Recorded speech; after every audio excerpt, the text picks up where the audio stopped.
Okay, good morning everybody and welcome to Cabinet meeting this morning on the 16th of July 2020 via Teams. I'll start with apologies for absence first, please. There are no apologies for absence, Chair. Okay, we'll move then to disclosures of personal and prejudicial interest. Are there any? Okay, thank you very much. In terms of... Councillor. Sorry, Councillor Rayner. Thank you. Item 15, Local Authority Governor Appointments. I have permission from the Standards Committee to stay and speak but not vote. Okay, thank you. Councillor Stevens. Yeah, I have a personal and prejudicial interest in item 16, so I'll have to withdraw from the meeting prior to the item. Okay, thank you very much. Any others? No? Okay, thank you all. We'll move on then to minutes of the previous meeting, pages 1 to 4. For accuracy first, page 1, page 2, page 3, and then page 4. Anybody disagree with the minutes? Okay, those are accepted. We'll move then to minutes of the, leaders of the council announcements. I only have one announcement this morning. It's with great sadness that I announced that Councillor Gethin Evans has passed away. Gethin, as you know, served this council for many years, was a real character in politics, lover of bowls and others, and I'm sure we'll say more about Gethin's immense contribution to this council over many years when we come to council at the next meeting. But could I ask you all to observe a short silence in respect of Councillor Evans, please?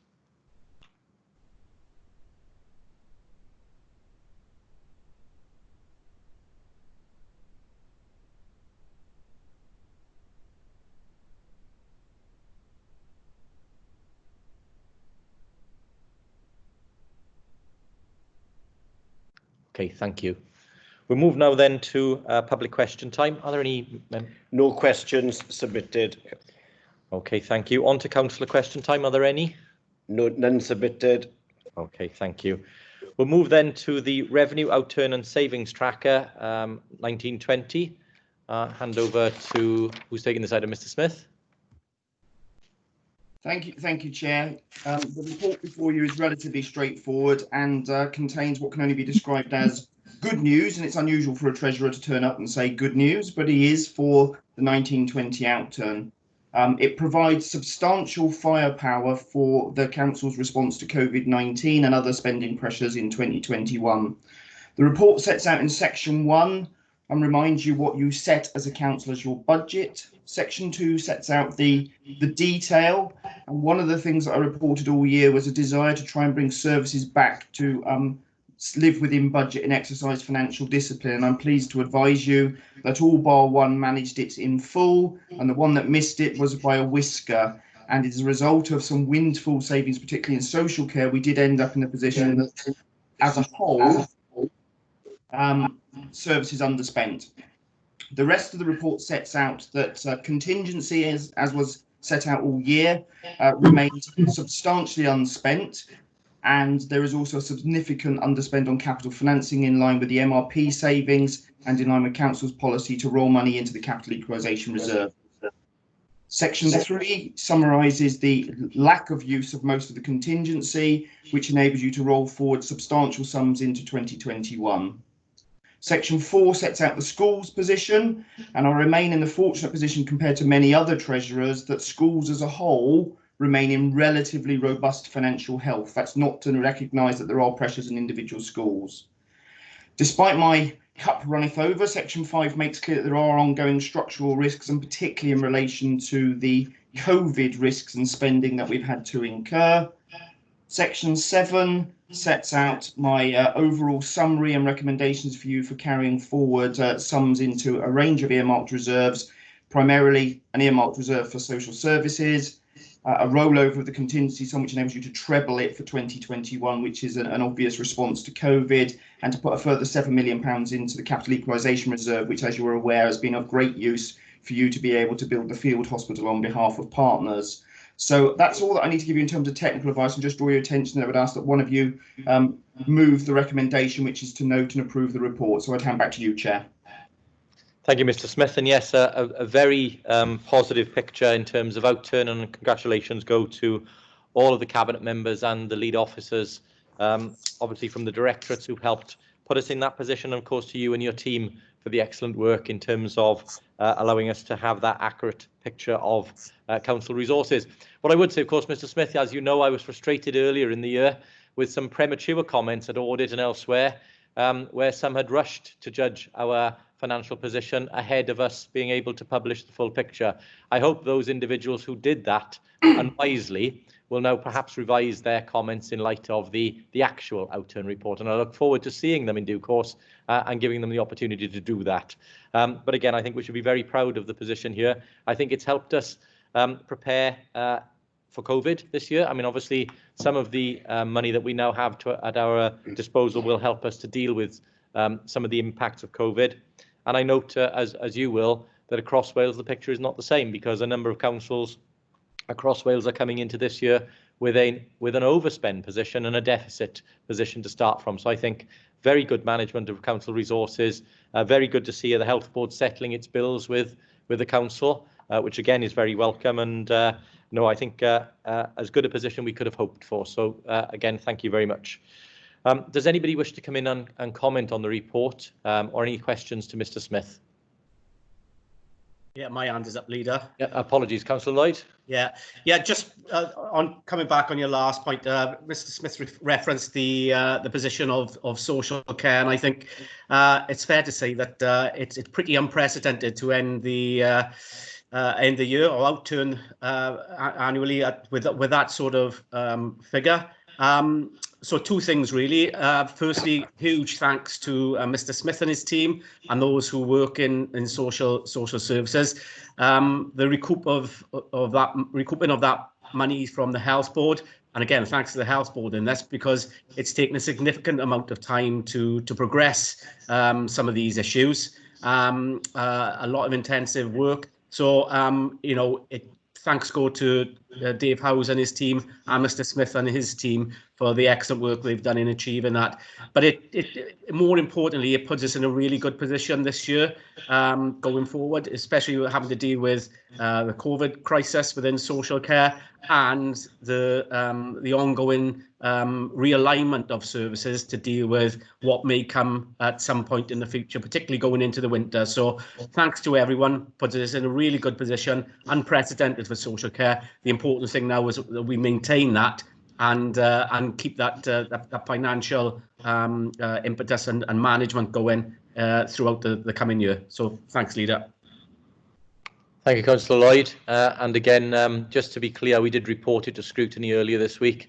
We've also received the cash back now from the Health Board for the Surge Hospital. So again, that has been added back into the capital equalisation reserve, as Mr. Smith indicated. So again, a positive picture there. Is there anybody else who wishes to comment before I ask Mr. Evans to do the roll call? Okay, Mr. Evans, we'll go to the vote then.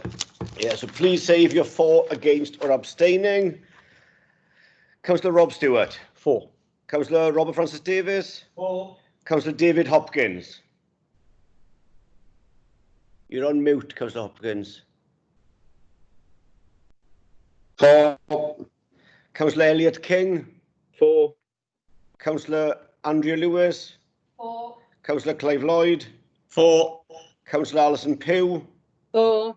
Councillor Jen Rayner. For. Councillor Andrew Stevens. For. Councillor Mark Thomas.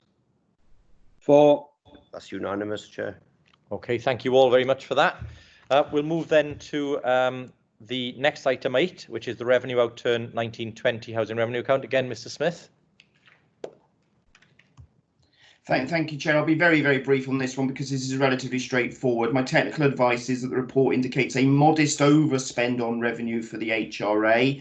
but it was a planned overspend and is entirely modest when compared to the level of overall reserves. By putting that additional money into further capital spend, it has enabled the authority to deliver even more of its planned contributions from HRA revenue into capital, and actually saves a substantial sum of money for the HRA for the next 50 years. So it is part of that wider strategy of trying to hold off borrowing until absolutely necessary and making good use of available cash in the meantime. So I have nothing other to add than to draw your attention, subject to member comments, that there is only the one recommendation for you in due course to move to note the outturn. But that's all I have to say on this item, Chair. Thank you, Mr. Smith. Calling Councillor Lewis. Thank you, Leader. Just to comment on what Ben Smith said about the report, this is a planned overspend. You'll notice in the body of the report that we wanted to protect our borrowing against Brexit, and I think it's fair to say that that was a very smart move in terms of where we are with COVID at the moment as well. This is a significant major investment in council housing that this administration is delivering, and hot off the press, I've just found out that we've been shortlisted for the Constructing Excellence Awards for Parker Helig and also for Craigheaven Park, which just goes to show the Innovation Awards, which just goes to show the quality of what we're delivering in terms of our new council house building.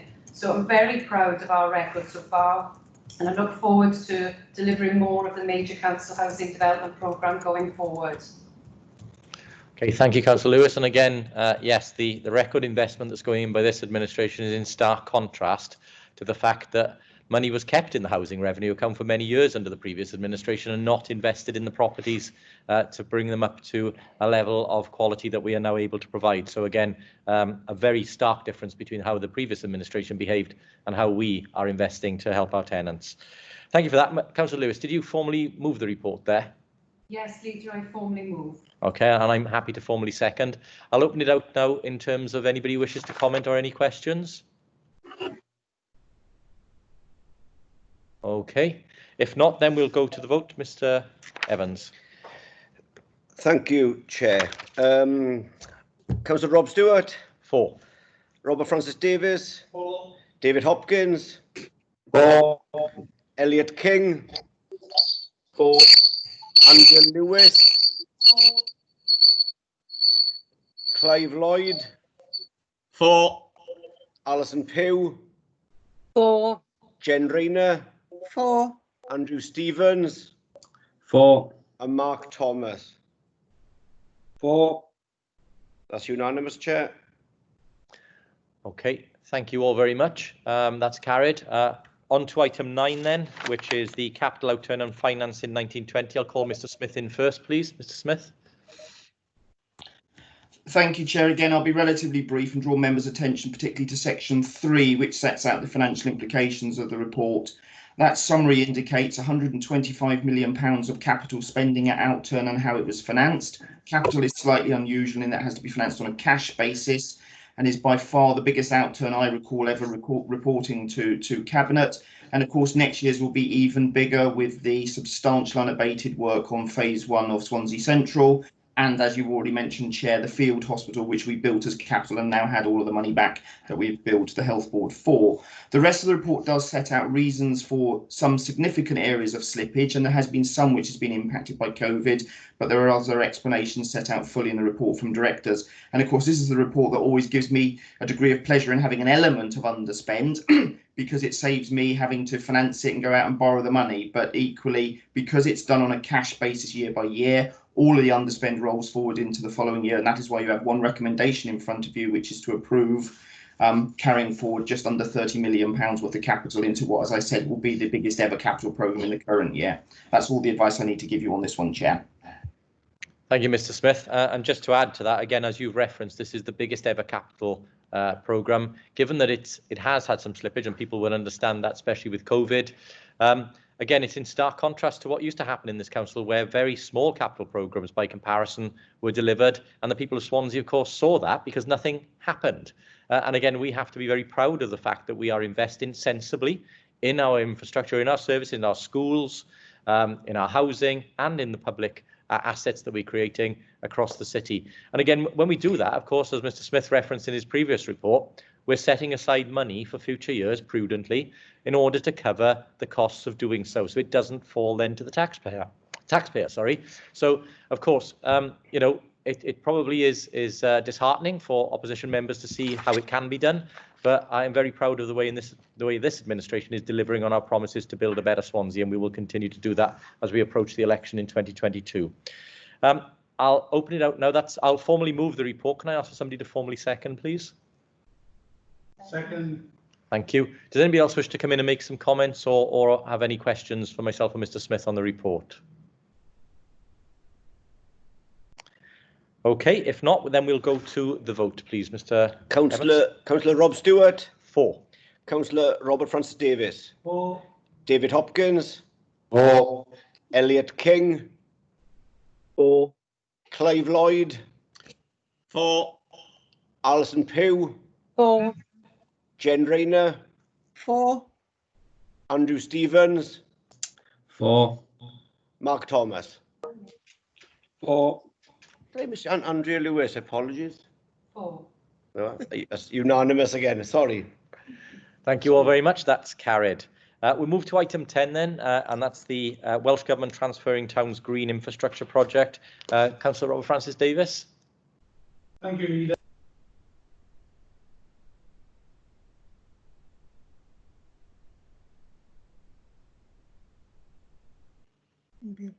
Sorry, Leader, we can't hear anything.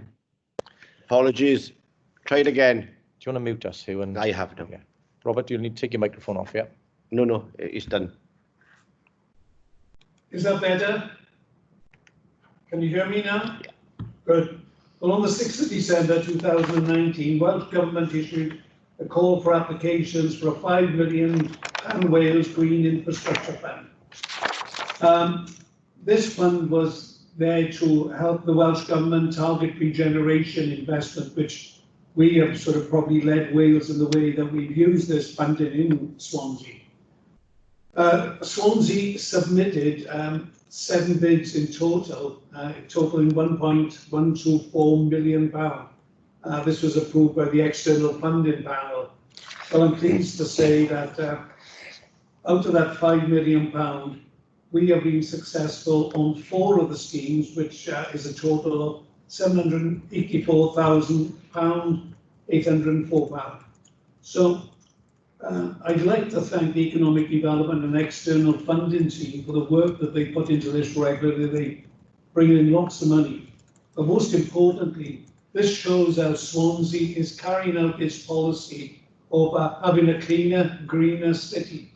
That policy was put forward by us as an administration to ensure that people could be proud of coming into our city, and builds upon the great work that's been put on the Kingsway, which is now a clean, green area for people to go along. One of the schemes here will be a green living wall on the front of the Dragon Hotel, but there's 4 really good schemes that will add to the greening of our city centre. So I proudly move a recommendation that we accept this funding. And there will be no call on the revenue funded with this because it's all grant aided. Thank you, Councillor Francis Davis. Are you formally moving the report yet? Okay, happy to formally second. And again, congratulations to you and your team on securing this grant. Again, it will help us to deliver, as you say, on our manifesto commitments, but also on the corporate commitments of council, which was to deliver that greener environment across our county. Does anybody wish to come in and comment or any questions for Councillor Francis Davis? If not, again, we'll go to the vote then. Mr. Evans? Councillor Rob Stewart. 4. Councillor Robert Francis Davis. 4. David Hopkins. 4. Elliot King. 4. Andrea Lewis. 4. Clive Lloyd. 4. Alison Pugh. 4. Jen Rayner. 4. Andrew Stevens. 4. Mark Thomas. 4. That's again unanimous. Okay, thank you all. We will then go to item 11, which is the WLGA correspondence future funding or further funding for music services. Councillor Rayner? Thank you, Leader. This is very good news for our schools who are buying into our music SLA. It provides additional funding for the service to continue their excellent work. Paragraph, first part of the report, especially if I can summon it up. Can I draw your attention to paragraph 2.1, which gives the sum awarded to Swansea Council, which is £103,000, £690,000. And then in paragraph 2.2, it lists the activities which the money will be spent on, all very important for music in Swansea. The report is a grant that we didn't have to apply for, and I'd just like Cabinet to note the report. We've had it, we've spent it, and it's really well received. Thank you. Thank you, Councillor Rayner. Do you want to formally move it? I'll formally move. Would Cabinet like to note the implications contained in the report and retrospectively approve the acceptance of the grant? Thank you, Councillor Rayner. I'm happy to second on behalf of Cabinet. Does anybody have any questions or comments for Councillor Rayner before we go to the vote? Comments. Yeah, Councillor Francis Davis. I'd really like to congratulate the department in obtaining this money. Music is really well received within Swansea area. In fact, the previous West Glamorgan area, the amount of musicians that have come out of our area has been spectacular. We've seen the rewards of it and the composers within the city and county of Swansea that have developed because of our education system. So music is exceptionally important. We are a cultural city, and this adds to the future well-being of our pupils in Swansea, will add to Swansea being a cultural city. Thank you, Councillor Francis Davis. Councillor Lloyd.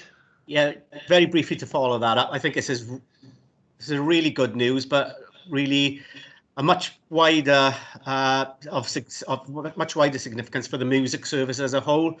You know, I can remember debates when we've had to look at cuts through austerity and reduce budgets over the last 10 years, and debates about whether the music service should continue. I know some authorities took the decision not to continue with the music service. So I think I'd like to applaud the council and cabinet and the leadership for continuing with the music service, but particularly the hard work of Karen and her team in maintaining that, really working hard to make it as commercially viable as possible. You know, we all had the presentation about a year, 18 months ago about some of the stuff that the really innovative stuff that they were going to do. So I think it's credit where it's due to the team, to the education department, that we've still got a music service to go forward. And I know Councillor Francis Davis would back me up for saying how important this is going to be going forward. You know, with COVID and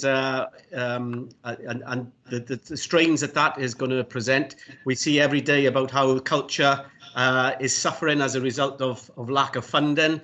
So to keep that momentum going for our young people through this service, hopefully we can encourage more schools to buy into the SLA. But you know, I think it's going to be more important than ever if we're going to retain our culture and those young people getting into music going forward, then things like the music service are going to play a huge part in that. So great news. Great that we've got a good and viable music service, and long may it continue.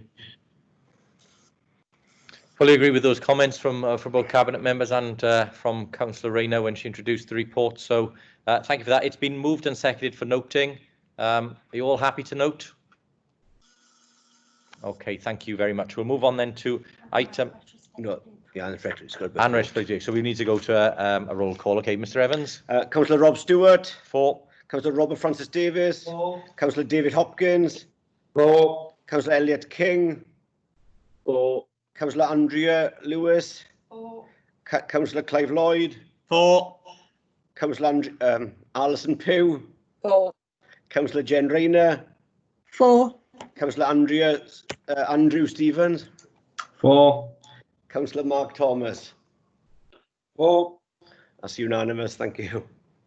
Okay, thank you all very much. We move on then to agenda item 12, which is the 21st Century Schools Welsh Education Partnership Strategic Partnering Agreement. Councillor Rayner. Thank you very much. And you will all have noted what a long and complex report this is with all the appendices.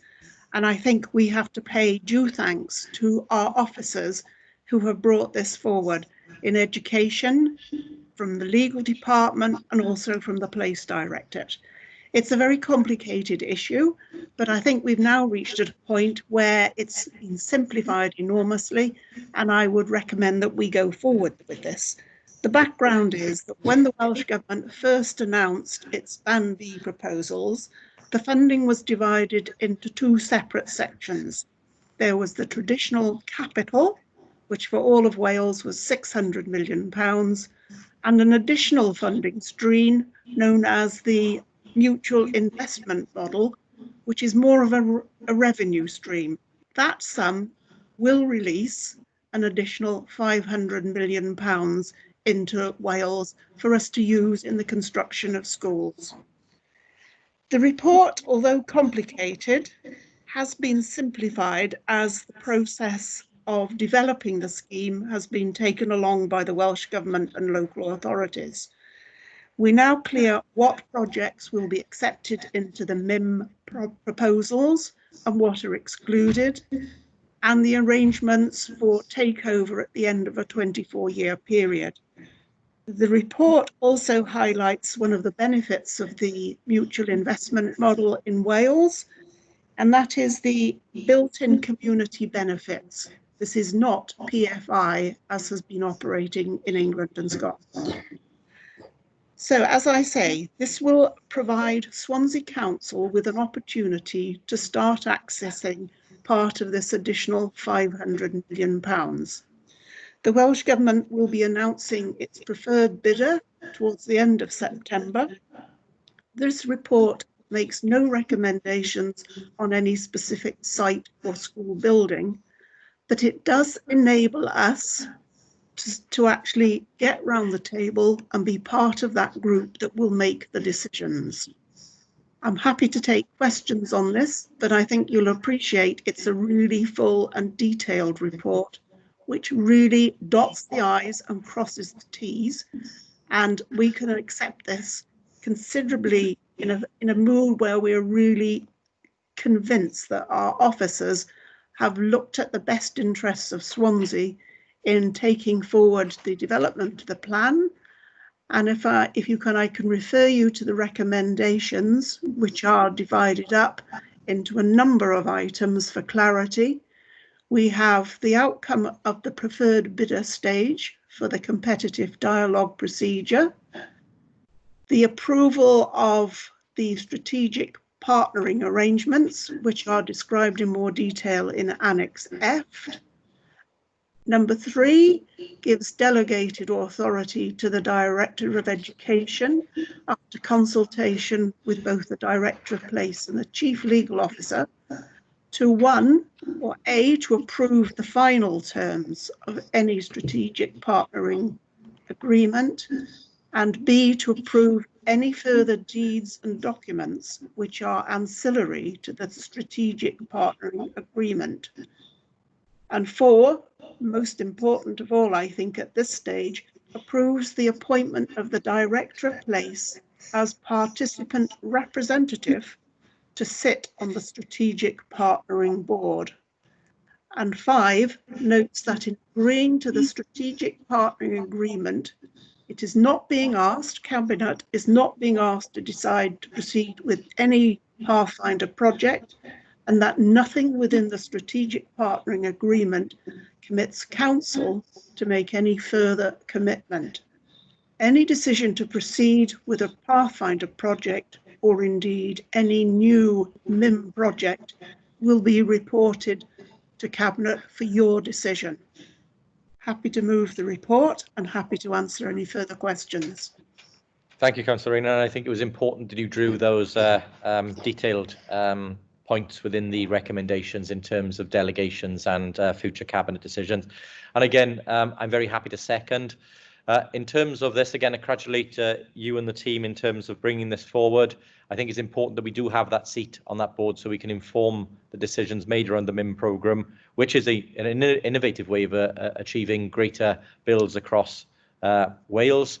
For our part, of course, we have never taken our foot off the gas. You know, we were up at Gwir and Talalan at the recent openings, so groundbreaking ceremonies for new Welsh medium education. And of course, this administration prides itself on providing Welsh medium schools with new builds, as opposed to the previous administration that liked to move them into old 19th century buildings as a second-rate way of trying to provide accommodation for Welsh medium education. We believe in parity of education across our estate, and that's where we should be proud of the investment that we continue to put in as part of our commitment to spend over £1 billion on education in this term of council.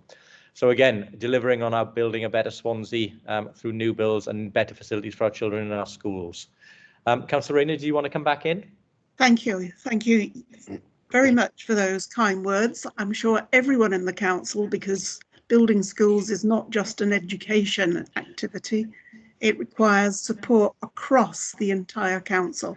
You've mentioned the building of the Welsh medium schools. We're now, of course, moving into the second phase of the Band B, which is the development of more schools and better improvements in the English medium sector. So we have just received final sign-off to complete some work going on at Bishopston, which will last another 2 years. And then we will be moving into Gowerton to do some work there to replace some really, really old buildings and demountables, which were second-hand when I was working in the schools 40 years ago. I'm looking forward to some big improvements there. Thank you. Thank you for that. So they've been moved and seconded. Does anybody else wish to make a comment on anything to do with the education report? If not, I'll go to Mr. Evans for the roll call. Okay. Councillor Rob Stewart. 4. Councillor Robert Francis Davis. 4. Councillor David Hopkins. 4. Councillor Elliot King. 4. Councillor Andrea Lewis. 4. Councillor Clive Lloyd. 4. Councillor Alison Pugh. 4. Councillor Jen Rayner. 4. Councillor Andrew Stevens. 4. And Councillor Mark Thomas. 4. That's unanimous, Chair. Thank you all very much. We'll move then to agenda item 13, which is the Welsh Government Valleys Task Force Empty Homes Grant Phase 2 and Western Valleys Empty Homes Grant Pilot External Funding Bid of Programme 2021. We really do have to find snappier titles for these reports, but important report nonetheless. Cabinet Member Councillor Andrew Lewis. Thank you, Leader. The purpose of this report is to provide background regarding the Welsh Government Valleys Task Force Empty Homes Grant Scheme Phase 2 and the Western Valleys Empty Homes Grant Scheme Pilot Funding Bids for 2021. So it's important to acknowledge that those are 2 separate bids, 2 separate grants and 2 separate streams of funding. So the scheme's objectives are to provide financial incentives to assist homeowners of empty properties to bring their properties back into use, assisting them with funding of repairs and improvements. This will help increase availability of our much needed affordable homes across Swansea. The Council was asked on the 11th of December to participate in Phase 2 of the Welsh Government Task Force grants, and we've already got 7 properties underway with Phase 1 of the grant scheme, with an expenditure of £132,000 invested in those 7 properties. So Phase 1 is already working very well. The difference with Phase 2, it's important to point out, you'll see in 2.1, that there's a funding contribution in Phase 2, which there wasn't in Phase 1, of 35%, and that is from the Council towards the scheme. So in January 2020, as a Council, we confirmed our intention to participate in this. In 3.2, you'll note the conditions of the scheme's grant fundings. They're set out here, and the members have had the report, so don't intend to go through those. But in 3.3, you'll note that the grant levels are £20,000 per unit, with a maximum of 200,000 for a property with up to 10 self-contained units. The financial implications are set out in item 4. 4.1 relates to Appendix A, which is the Valleys Task Force Empty Homes Scheme, and 4.2 relates to Appendix B, which is the Western Valleys Home Pilot Scheme. So you'll see the recommendations on 1959 on that page. I'm happy to move the report and happy to take any questions, Leader. Thank you, Councillor Lewis. Very happy to second this report, and again a further demonstration of how funding can be used to expand our very ambitious programme of both rebuilding, building and renewal of homes across the city. Of course, it wasn't that long ago that no new council homes were being built across the city. There was no retrofit going on. The HRA was not being used to improve the properties of people living in our area, and the ambition just simply wasn't there. And of course, the previous administration, not only did they not do any of that, but the cabinet member at the time, Councillor Peter May, of course, who was apparently in charge of housing, allowed a 400% increase in HMOs in uplands, which is still facing the consequences of that these days, and we are rectifying that with again innovative programmes to bring purpose-built student accommodation in the city centre and elsewhere. So again, as we compare and contrast the differences this administration make with the previous administration, it's another impressive story to be told. So again, congratulations to you and your team for securing this grant, and we look forward to the delivery of it. Does anybody else wish to add anything? Okay, we'll move to the vote then. Sorry, not Councillor, Mr. Evans.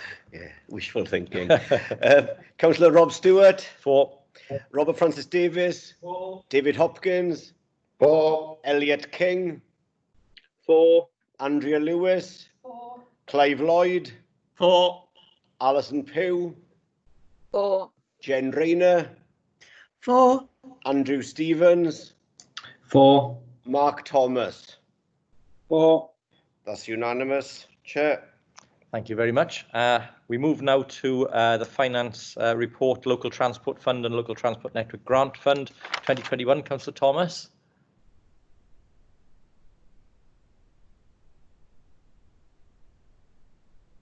You're muted, Councillor Thomas. Sorry. This report we bring to you today is, it was submitted under delegated powers from the leader as chair of the external funding panel and myself as the cabinet member. We made an overall bid to Welsh Government for Local Transport Fund and Local Transport Network Fund allocations of 1.829 million, which total 4 bids, and they are outlined on section 2.1. We were successful in achieving funding for 2 of the bids to a total of £882,000.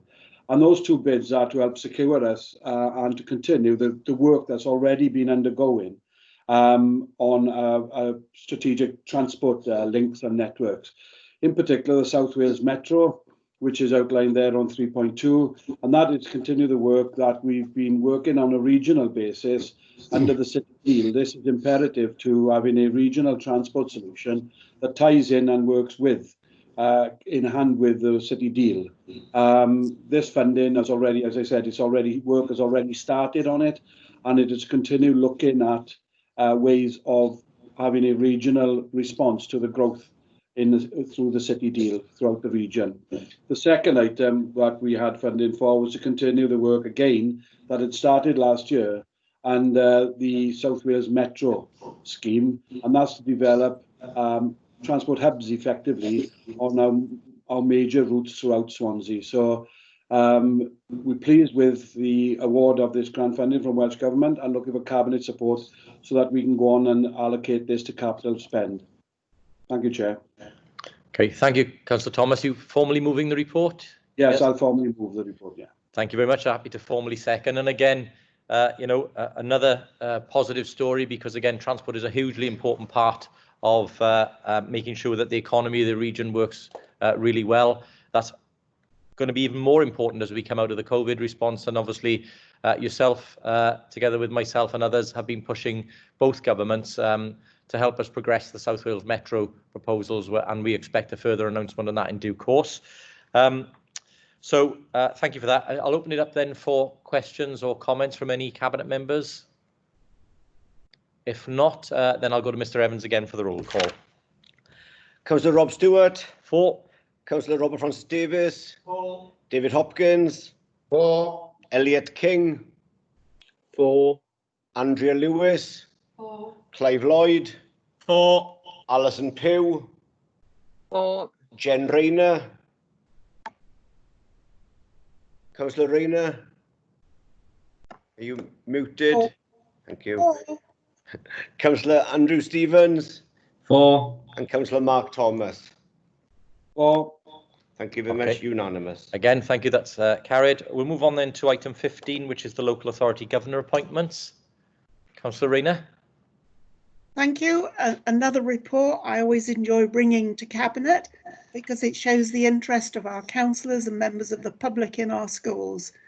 The report you have had before you. This is the list of the nominations which have been recommended by the Director of Education, myself, in conjunction with legal officers who were always there to advise. Happy to bring it forward if you'd like to consider it. I'm not allowed to vote, of course. Okay, thank you, Councillor Rayner. So I'll formally move the report. Can I have somebody formally second then? Formally second. Leader. Okay, and we'll go to Mr. Evans for the roll call.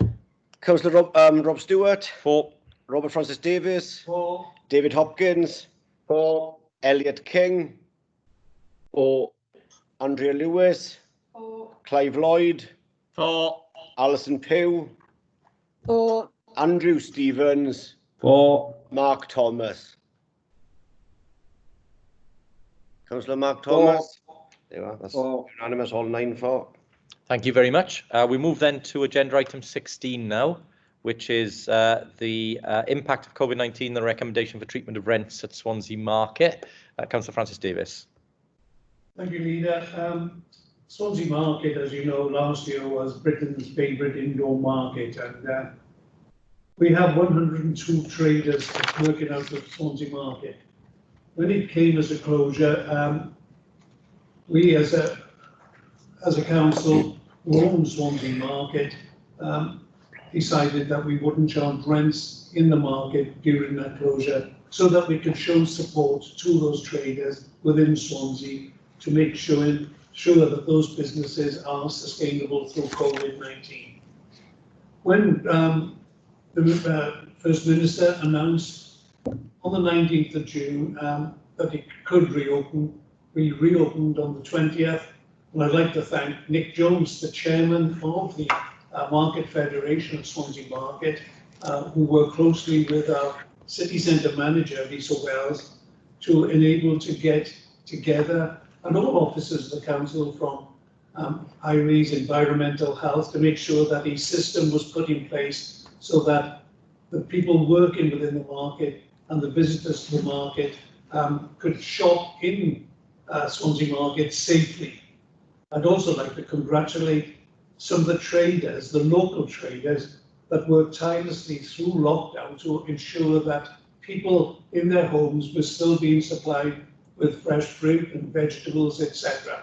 It just goes to show how entrepreneurial the traders are in that market, and in times of lockdown, found innovative ways of carrying on some of their business, not for so much for profit, but to actually give a service to their regular customers for when things got better to reopen. But when it reopened, we know it wasn't without its problems. Footfall was greatly reduced. We were limited to 250 people entering the market at any time, whereas normally it would be between 1,000 and 1,500 people going through the market. Working with the traders in the market, we have agreed that, well, we hope we agree today, that we will not charge rent up until the end of August, and then for some certain months we will be at 35% of the rent, and then in December up to 70% of the rent, and then revert back to 100%. We're one of the few markets in the country that have taken this action, but I think as a council that wants to be supportive of our traders, I think this is the right thing to do to make sure that those traders can survive through this terrible, unprecedented time that we see ourselves in. So you see the recommendations. The collection of rent in Swansea Market resumes following the rent-free period already granted. up the 28th of June, and rents are initially discounted and increase in increments over the next 5 months, with full rent recovery due by the rental period 16th of November to the 13th of December. And the application of this rental discount is backdated to the 29th of June.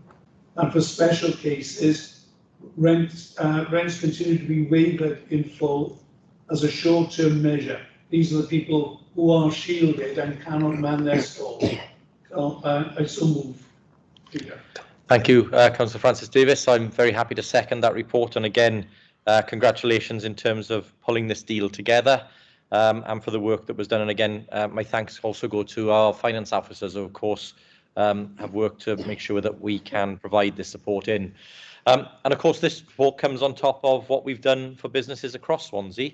Some £50 million of grants going out to support businesses to survive during the COVID shutdown, a further £35 million worth of business rates holidays. And in addition to that, obviously, we've had a series of engagements with local traders across Swansea, helping them and engaging with them to open safely post-lockdown. So again, you know, this is a Labour administration and a council which intervenes to support businesses. We've got a very strong shop local support comms message that we're putting out to make sure our local traders survive. And again, the market is a jewel in the crown. It will benefit from new toilets shortly. As we know, there's a heavy investment going in there on top of the 3-point-something million that went in to secure a new roof for the market. So I think with the support of this council, the market can have a very bright future. Move then to Councillor Lloyd, who has his hand up. Councillor Lloyd.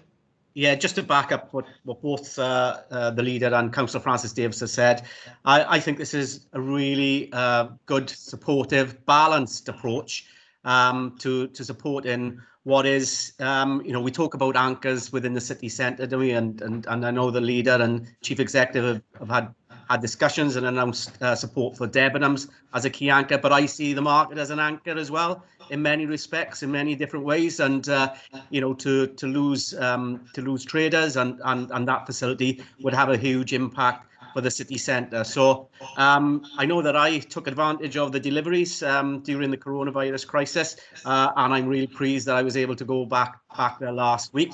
I know myself and Councillor Lewis have got a particular affinity, having worked in the market ourselves in our younger years. So in the same for the same firm as well, it turns out. But yeah, it's really welcome this report. I think it's balanced, like I said. I think it offers support. And I'm really pleased that we're bringing this today. Thank you, Councillor Lloyd. We'll go then to Councillor Lewis. Thank you, Leader. I would echo the sentiments. I think it's fair to say that Swansea Market is the jewel in the crown in the city centre and an award-winning market. I just wanted to comment really on 7.3.2 about the significant investment that's being placed in the market with the installation of public toilets and market improvements plan. And I just wanted to congratulate the Cabinet member and the team for investing in something which is a really important asset and a valuable asset for the city centre. Okay, thank you, Councillor Lewis. I will now ask Mr Evans to go to the roll call then, please. Thank you. Councillor Rob Stewart. 4. Councillor Robert Francis Davis. 4. Councillor David Hopkins. 4. Councillor Elliot King. 4. Councillor Andrea Lewis. 4. Councillor Clive Lloyd. 4. Councillor Alison Pugh. 4. Councillor Jen Rayner. 4. And Councillor Mark Thomas. 4. That's unanimous, Chair. All 9 voted that. Okay, thank you, Mr Evans. We'll move then to item 17, which is the Leisure Partnerships Financial Support and Options Appraisal. Councillor Francis Davis.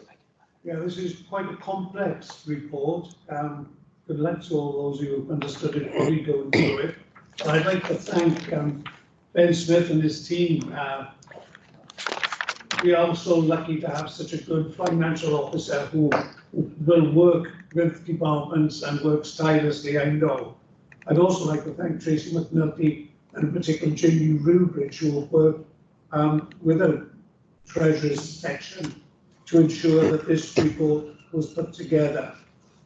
The report seeks to help the contractors or partners running our leisure centres. The leisure centres have been hit particularly bad during this time. People can't use the gyms, people can't use the swimming pools. There's been good investment through Freedom Leisure and in Plantasia, which is the company running that, our other partner, Parkwood, will transform that Plantasia. So to have to close for such a long period of time, Freedom Leisure, the contractor, are a not-for-profit company that run this for us and have been, we have seen vast improvements with them working together. So what the report seeks to do is to continue helping financially the staff of Freedom Leisure, which were previously our staff, were continuing to be on furloughed, and we should be making up the 20% for them. Also to help Parkwood, where there's ensuring that people are in place to look after the animals that are within the Plantasia, because life doesn't stop there.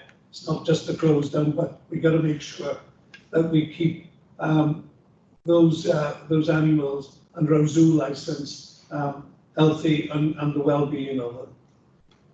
So you see the recommendations. It is complex, but to agree to extend the current relief variation agreement and level of financial support required for both Freedom and Parkwood to the 31st of July.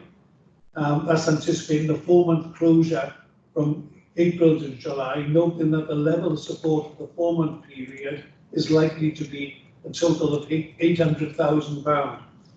In the event that the facilities are required to remain closed after the 31st of July, that we delegate authority to the Director of Place in conjunction with the Chief Finance Officer to extend the relief approved in Recommendation 1 for the further period of up to a maximum of 3 months. Then 3, agree to additional support for Freedom staff that remain on furlough during the closure phase and or reopening phases, and agree to a fixed top-up to the JRS scheme by 20% across the subsequent months of July, August and September on the basis of the anticipated costs set out in recommendations 1 to 4. We're not sure what time the swimming pool would be allowed to reopen. And approve Freedom Leisure's option 2 reopening plan, which requires council underwriting of an additional deficit up to £1 million in addition to the contractual monthly management fee of the anticipated phased opening period from August to the end of December 2020, or equivalent 5-month period reconciled under an open book approach. And 5, approve Parkwood Leisure's reopening plan, which requires a council underwriting an additional deficit of £100,000 in addition to the contracted monthly management fee for anticipated phased opening period from August until the end of January 2021. And again, delegate authority to the Director of Place to enter into commercial discussions and negotiations on the terms and conditions. And 7, delegate authority to the Chief Legal Officer to enter into any documentation necessary to implement any of the recommendations in this report. Yes, Francis Davis, so you formally moved that, yes? Yes. I'm happy to formally second. Is there anybody who wishes to come in and comment or ask any questions?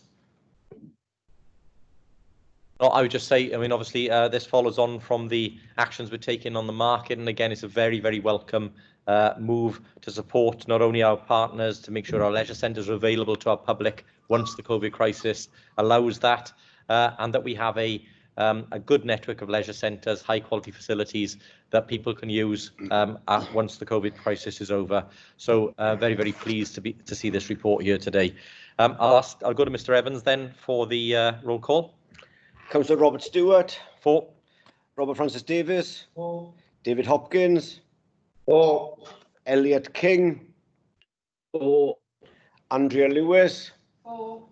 Clive Lloyd. 4. Alison Pugh. 4. Jen Rayner. 4. Andrew Stevens. 4. Mark Thomas. For. That's unanimous, Chair. Again, unanimous. Thank you all.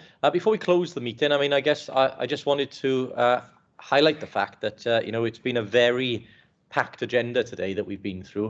And when you total that up, it comes to a significant package of investment, development, delivery and support from this administration, from this council. If you hadn't been around for the last few months, you wouldn't think there was a COVID crisis going on, such is the scale and ambition of the delivery that's going on in this council. And that's a testament both to my cabinet colleagues, the members and the officers in this authority for the way in which we are continuing to deliver on our commitments during a very, very difficult time. So I'm very proud of what this council is doing, very proud of the people contributing to that delivery and to the promise that we made to the electorate a few years ago to build a better Swansea and to deliver a better place for them to work, live and enjoy. So thank you all again for the cabinet meeting this morning. I think it's been a very, very good meeting and I look forward to seeing you all at the next meeting. Thank you all very much.